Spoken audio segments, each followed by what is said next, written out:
آپ کو خوش آمدید۔ خدا اور محبت ڈرامے کی اب تک آپ نے 9 ایک ساتھ دیکھ لی ہیں۔ ڈرامہ کافی سپر ہٹ گیا ہے، مطلب کہ ڈرامے نے تمام ریکارڈ توڑ دیے۔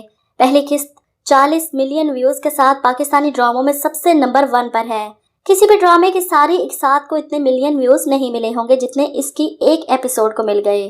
پاکستان، انڈیا، بنگلہ دیش، دوسرے کئی ممالک میں ہر جگہ اس کو بے حد پسند کیا جا رہا ہے۔ آج ہم آپ کے ساتھ اس ڈرامے کی مکمل کہانی شیئر کرنے جا رہے ہیں، جو کہ ایک پریڈکٹڈ ہے، مطلب کہ اس کے OSTs ٹیزرز کو دیکھ کر ہم نے ایک پوری کہانی کی شکل دی ہے۔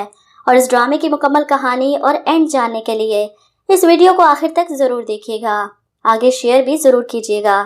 سب سے پہلے تو ٹائٹل میں نے لکھا ہے کہ فرحات مر جائے گا، تو اس ڈرامے کی آخری قسط میں یہ ہونے والا ہے۔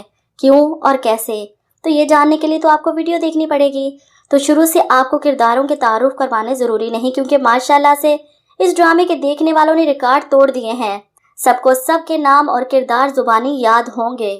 ہم بات کر رہے ہیں فرحات اور ماہی کی محبت کی کہانی کیسے شروع ہوگی اور کیسے اختتام پذیر ہوگی۔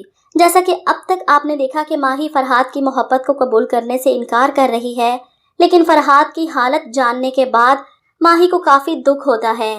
وہ ہاسپٹل سے گھر آتا ہے تو فرحات کو یہاں سے بھگانے کے لیے ماہی اس سے ملنے کا موقع ڈھونڈتی ہے اور جان بوجھ کر اس کے سامنے ایسی باتیں کرتی ہے کہ وہ دل برداشتہ ہو کر اپنے گھر واپس چلا جائے۔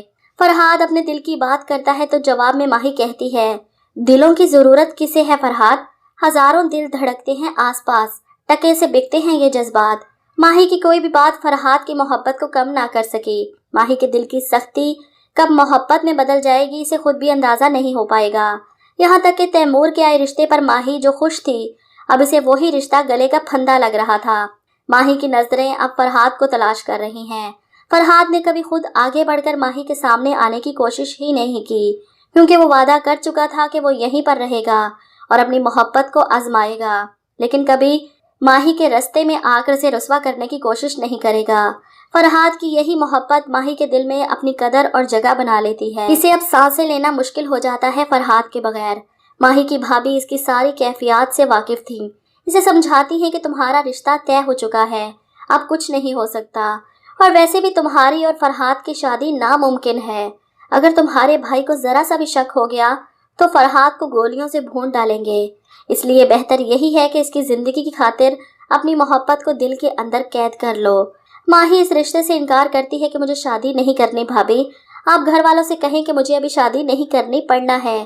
میں کیسے شادی کر سکتی ہوں، وہ تو مر جائے گا، مجھے لگتا ہے کہ میں پاگل ہو جاؤں گی۔ یہ سن کر ماہی کی بھابھی پریشان ہو جاتی ہے کہ کیوں اپنے اور اس کے لیے زندگی تنگ کر رہی ہو۔